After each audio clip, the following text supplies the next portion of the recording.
Ankita, having been elected a member of the mock parliament, do swear in the name of God that I will bear the true faith and alliance of the Constitution of India as well established, that I will uphold the sovereignty and integrity of India and that upon which I am about to enter.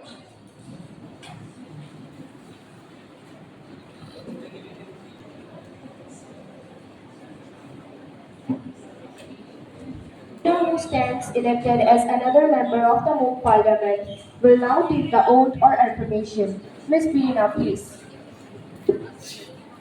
Oath, please. Which language would you prefer, English or Hindi? Hindi, please. Proceed, please. मैं बीना जो युवा संसार का सदस्य निर्वाचित हुआ है ईश्वर से शपथ लेती हूँ सत्यनिष्ठा से प्रतिज्ञा करती हूँ कि मैं विधि द्वारा स्थापित भारत के संविधानों के प्रति श्रद्धा रखूंगी देश के प्रभुसत्ता और एकता बनाए रखूंगी तथा जिस पद को मैं ग्रहण करने वाली हूँ उसके कर्तव्यों का श्रद्धापूर्वक निर्वहन करूंगी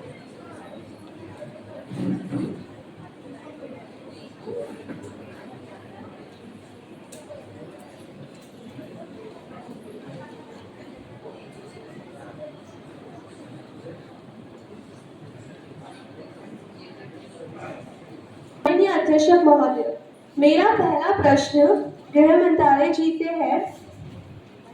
मेरा प्रश्न ये है, जैसे हम निर्भया के केस में देखे थे 6 बलात्कारी थे, उनमें से एक ने फांसी ली, 4 को फांसी दी गई, पर उनमें से एक जिनका नाम है मोहम्मद अफरोज नाबालिग होने के कारण उन्हें जुबिलियन जस्टिस एक्ट के दौरान उन्हें रिहैबिलिटेशन होम में 3 साल के लिए दिया गया।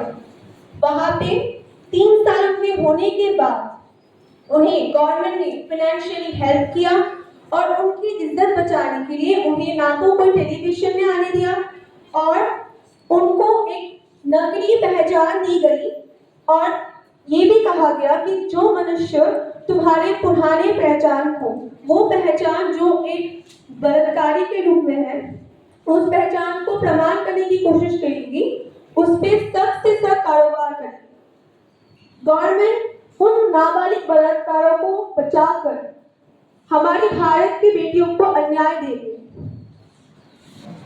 जिसके कारण हमने NCRB national crime report video में देखा कि प्रतिदिन की रफ्तार में 90 रेप्स हो गए, उनमें से ज्यादा माइनर एज के नाबालिग होते हैं, नाबालिग रेपिस्ट। तो गवर्नमेंट इसमें क्या कदम लेना चाहेगी और गवर्नमेंट जो नई पीढ़ी है उसको ये कहना चाहेगी। Minister of Home Affairs, please. Madam Speaker, over the last decade, the Indian government has escalated the pace through a variety of instruments such as devising legal framework to uphold the rights of children, aggressive policy implementation, engagement with the corporate sector, and dialogue with civil society. This holistic approach has allowed the government to work in synergy with all the concerned parties.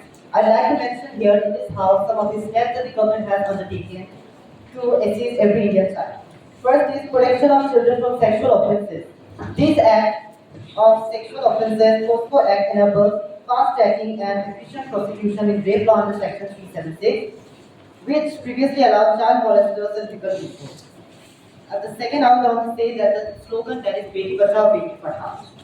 In concern, advise and offer inclusiveness benefits to girls to fight female foeticide and gender bias destroying the sex ratio. Translating to educate the girl child, save the girl child, the Beti Padhao, Beti Bachao scheme uses huge massive awareness as well as large-scale female welfare services across India. With this, I would like to conclude my answer. Thank you. दूसरा प्रश्न आदरणीय गृह मंत्री जी से ये है, जैसे हमने देखा ज्योति सिंह जो निर्भया केस का उन्हें न्याय मिलने में काफी वक्त लग गया, केवल 7 साल। वैसे ही हमारे बहुत सारी भारत की बेटियों को जिनके साथ बलात्कार हुआ है उन्हें न्याय मिलने में बहुत समय लगता है। हमने ये भी देखा कि जैसे हम लोग ने बुलडोजर जस्टिस देखा था बीजेपी की तरफ से जो दिया था, उसमें ये देखा जो पीएचयू रेप केस था उसमें से 3 बलात्कारियों में से 2 जो थे बीजेपी आईटी सेल के एडल्ट परिचालक थे। अब इनके वो बुलडोजर जाने कहा था बेटी बचाओ बेटी पढ़ाओ। अब बेटियों को न्याय मिलने में बहुत समय लग जाता है, कई बेटियों को जारी नहीं करेंगे, जख्म नहीं करेंगे। तो आपने कहा था बेटी बचाओ बेटी पढ़ाओ, अगर आने वाले जमाने में बेटी ही नहीं रहेगी तो पढ़ाएंगे किससे? जैसे आरती को देख लीजिए, आरती कुमारी दास आसाम के बोंगईगांव जिले की, वहां पे उनका मैट्रिक का रिजल्ट दिया पर माँ बाप के पास अभी बेटी ही नहीं रही पढ़ाने के लिए।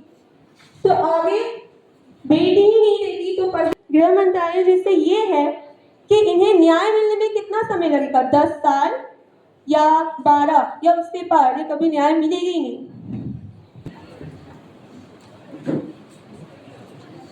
Madam Speaker, Madhya Pradesh High Court has confirmed the death sentence as punishment for 2 men held guilty of gang raping an 8-year-old girl.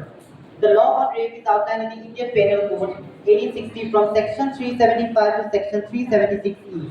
The punishment for rape is imprisonment for 10 years to life imprisonment along with a fine. When the survivor is below 16 years of age, the imprisonment can go to 20 years to imprisonment for the rest of the perpetrator's life, along with a fine. If the survivor is below 12 years of age, the perpetrator can be given the death penalty. The fine should be